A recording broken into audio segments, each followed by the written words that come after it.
सालों पहले की बात है जब राजा एक दूसरे को पैगाम के साथ ही कुछ पहेलियां भी भेजा करते थे। ऐसे ही किसी एक राजा का दूत सर्दियों के मौसम में एक दिन मुगल साम्राज्य के बादशाह अकबर के दरबार में पहुंचा।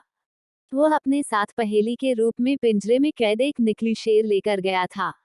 राजा ने पहेली के साथ एक पैगाम भी भेजा था। पैगाम में लिखा था कि क्या मुगल राज्य में कोई ऐसा बुद्धिमान है जो पिंजरे और शेर को छुए बिना शेर को बाहर निकाल सके।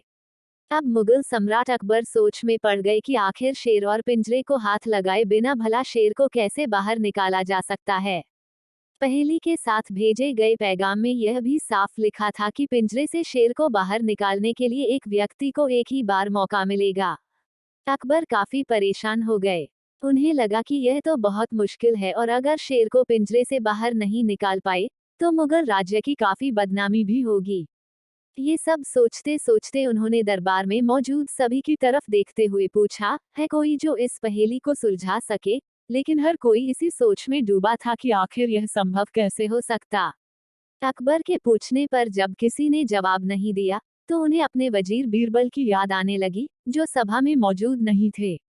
उन्होंने तुरंत दरबान को भेजकर बीरबल को दरबार में हाजिर होने का आदेश भिजवाया। लेकिन अफसोस, बीरबल किसी सरकारी काम से राज्य से बाहर गए हुए थे। रात भर अकबर इसी सोच में डूबे रहे कि आखिर पहेली को कैसे सुलझाया जाए। दूसरे दिन फिर दरबार लगा, लेकिन बीरबल की कुर्सी खाली देखकर अकबर उदास हो गए।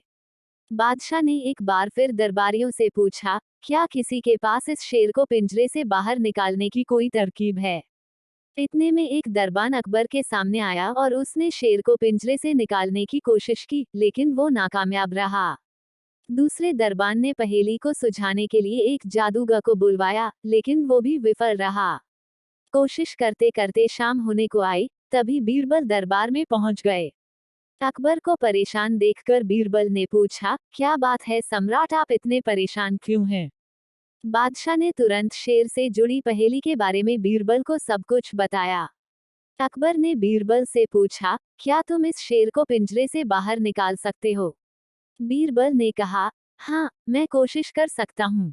अकबर बहुत खुश हुए, क्योंकि मुगल साम्राज्य में बीरबल के जैसा बुद्धिमान और चतुर दूसरा कोई नहीं था। शेर को पिंजरे से बाहर निकालने के लिए बीरबल ने अकबर से कहा कि उन्हें 2 सुलगती हुई लोहे की छड़ व सरिये की आवश्यकता है।